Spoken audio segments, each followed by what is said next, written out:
Chapter 7. What happened at the front door.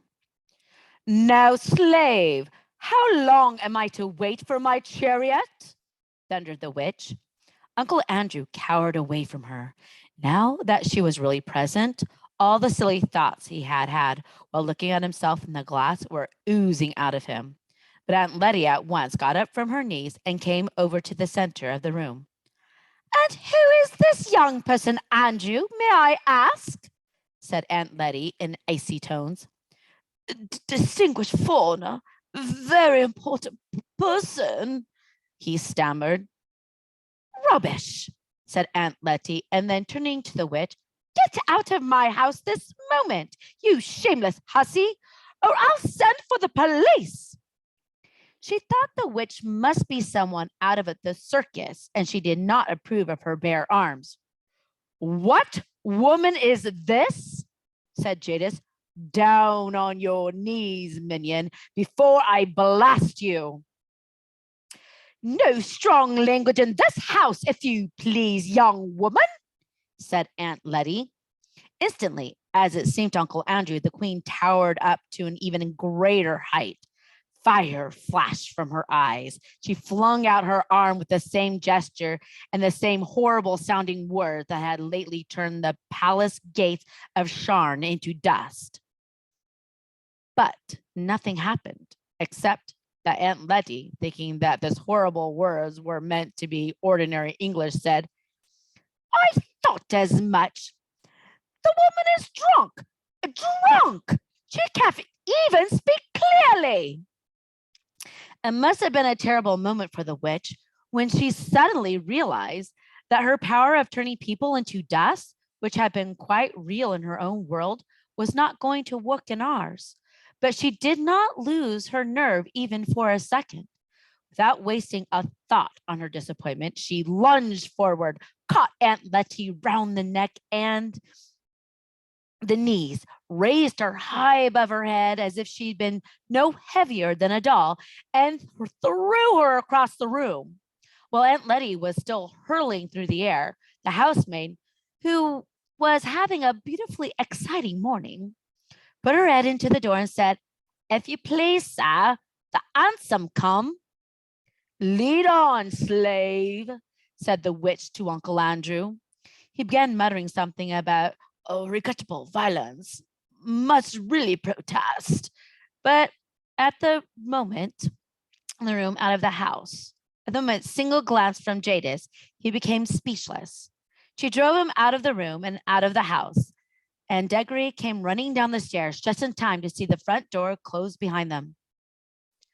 Jiminy, he said, she's loose in London and with Uncle Andrew. I wonder what on earth is going to happen now. Oh, Master Diggory, said the housemaid, who was really having a wonderful day. I think Miss Kelly's hurt herself by somehow. So they both rushed into the drawing room to find out what had happened. If Aunt Letty had fallen on bare boards or even on the carpet, I suppose all of her bones would have been broken. But by the great good luck, she had fallen onto the mattress. Aunt Letty was a very tough old lady. Aunts often were in those days. After she had some sal volatile, sat still for a few minutes, she said there was nothing the matter with her except a few bruises. Very soon she was taking charge of the situation. Sarah, she said to the housemaid, who had never had such a day before, go round to the police station at once and tell them there is a dangerous lunatic at large. I will talk to Mrs. Cook's lunch before I'll take Mrs. Cook's lunch up myself. Mrs. Kirk was, of course, Diggory's mother.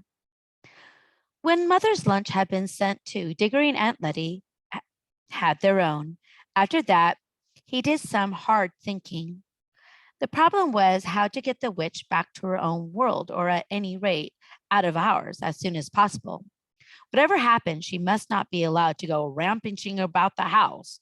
Mother must not see her, and if possible, she must not be allowed to go ramping about London either. Diggory had not been in the drawing room when she tried to blast Aunt Letty, but he has seen her blast the gates at Charn. So he knew her terrible powers and did not know that she had lost any of them by coming into our world. And he knew she meant to conquer our world. At the present moment, as far as he could see, she might be blasting Buckingham Palace or the House of Parliament. And it was almost certain that quite a number of policemen by now been reduced to little heaps of dust. And there didn't seem to be anything he can do about that.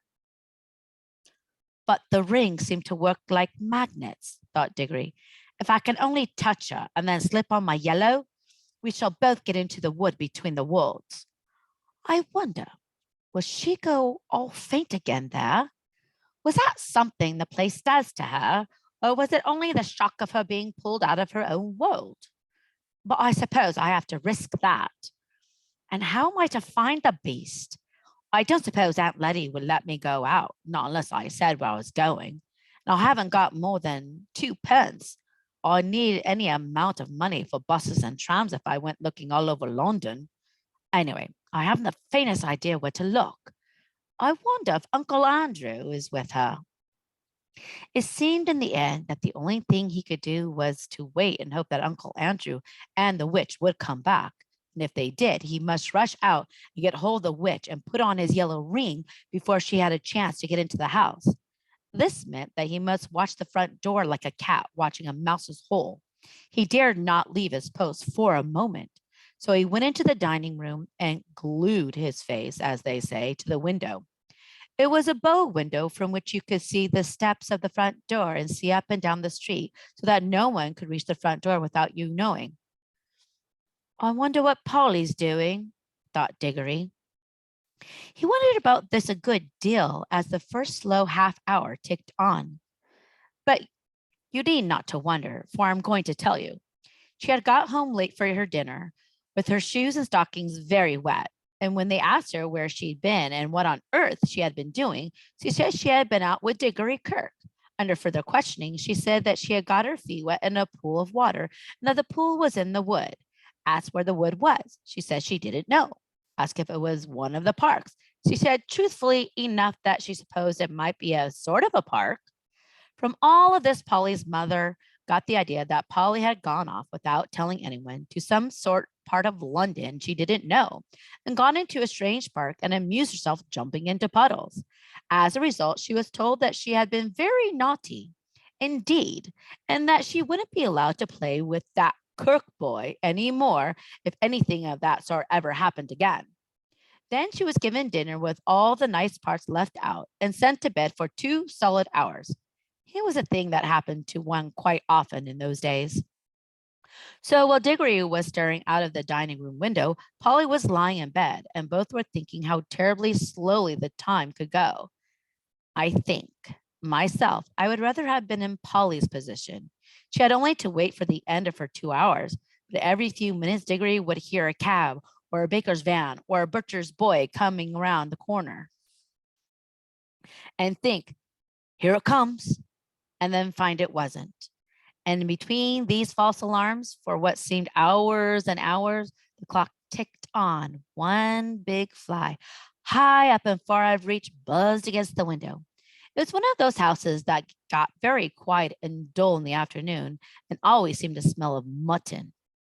During his long watching and waiting, one small thing happened, which I shall have to mention because something important came in at it later on. A lady called with some grapes for Diggory's mother. And as the dining room door was open, Diggory couldn't help overhearing Aunt Letty and the lady as they were talking in the hall. What lovely grapes, came Aunt Letty's voice. Oh, I'm sure anything could do good, these would. But poor dear little Mabel, I'm afraid it would not need much fruit from the land of youth to help her now. Nothing in this world would do much. Then they both lowered their voices and said a lot more that he could not hear.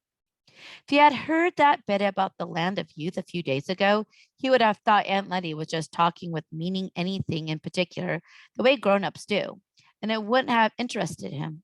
He almost thought so now, but suddenly it flashed upon his mind that he now knew, if Aunt Letty didn't, that there really were other worlds and that he himself had been in one of them. At that rate, there might be a real land of use somewhere. There might be almost anything. There might be fruit in some other world that would really cure his mother. And well, you know how it feels if you begin hoping for something that you want desperately badly. You almost fight against the hope because it's too good to be true. You've been disappointed so often before, and that was how Diggory felt. But it was no good trying to throttle this hope. It might really, it just might be true. So many odd things had happened already, and he had the magic rings. There must be roads you go get to through every pool in the wood. You could hunt through them all, and then mother well again. Everything right again. He forgot all about watching for the witch. His hand was already going into the pocket where he kept the yellow ring, but all at once he heard a sound of galloping. Hello? What's that? Thought Diggory. Fire engine? Oh, I wonder what house is on fire. Great Scott, it's coming here. Why, it's her. I needn't tell you who he meant by her. First came the hansom. There was no one in the driver's seat. On the roof, not sitting, but standing on the roof, swaying with superb balance as it came at full speed around the corner with one wheel in the air, was Jadis, the Queen of Queens and the Terror of Charn. Her teeth were bared, her eyes shone like fire, their long hair streamed out behind her like a comet's tail. She was flogging the horse without mercy. Its nostrils were wide and red, and its sides were spotted with foam. It galloped madly up to the front door, missing the lamppost by an inch, and then reared up on its hind legs. The hansom crashed into the lamppost and shattered into several pieces. The witch, with a magnificent jump, had sprung clear just in time and landed on the horse's back. She settled herself astride and leaned forward, whispering things in its ear. They must have been things meant not to quiet, but to madden it.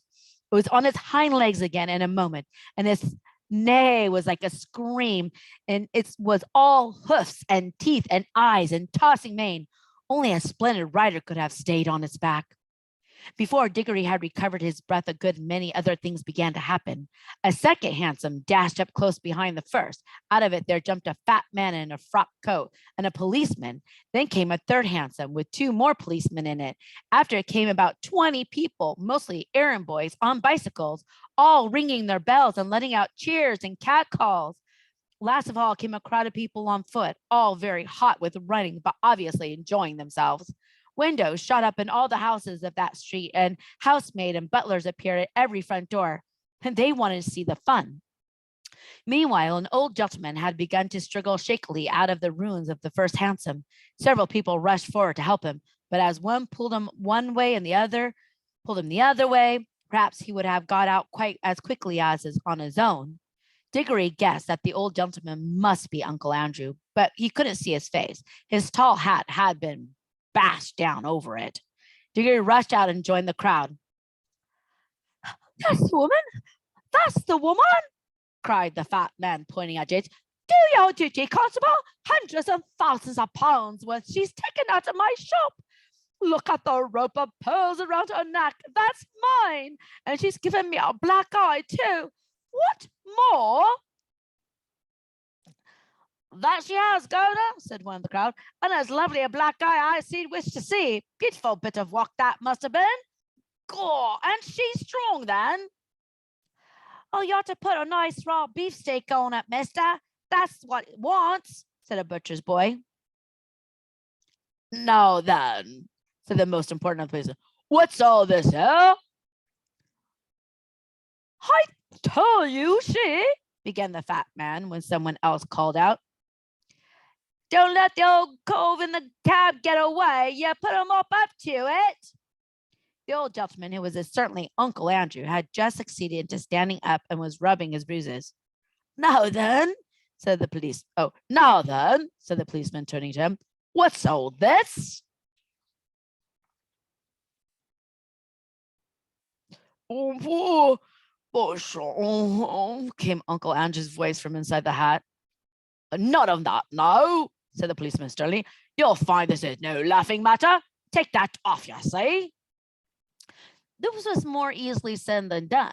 But after Uncle Andrew had struggled in vain with the hat for some time, two of the policemen seized it by the brim and forced it off. Oh, thank you, said Uncle Andrew in a faint voice. Oh, thank you. Dear me, I'm terribly shaken. If someone could give me a small glass of brandy. Now you attend to me, if you please, said the policeman, taking out a very large notebook and a very small pencil. Are you in charge of that there young woman? Look out! Called several voices, and the policeman jumped a step backwards just in time. The horse had aimed a kick at him, which would probably have killed him. Then the witch wheeled the horse around so that she faced the crowd and its hind legs were on the footpath. She had a long, bright knife in her hand and had been busily cutting the horse free from the wreck of the hansom. And all the time, Diggory had been trying to get into a position where she could touch the witch. This wasn't at all easy because on the side nearest to him, there were too many people. In order to get around to the other side, he had to pass between the horse hoofs and the railings of the area that surrounded the houses. For the Ketterleys' house had a basement. If you know anything about horses, and especially if you had seen what a state that horse was in at the moment, you will realize that this was a ticklish thing to do. Diggory knew lots about horses, but he set his teeth and got ready to make a dash for it as soon as he saw a favorable moment. A red-faced man in a bowler hat and now shouldered his way to the front of the crowd. "Oi, policeman," he said, "that's me horse. What she's sitting on, same as my cab, and what she's made of matchwood of." "One at a time, please, one at a time," said the policeman. "But there ain't no time," said the cabby. "I know that horse is better than you do. 'Tain't ordinary horse. Its father was a office charger in the cavalry, it was.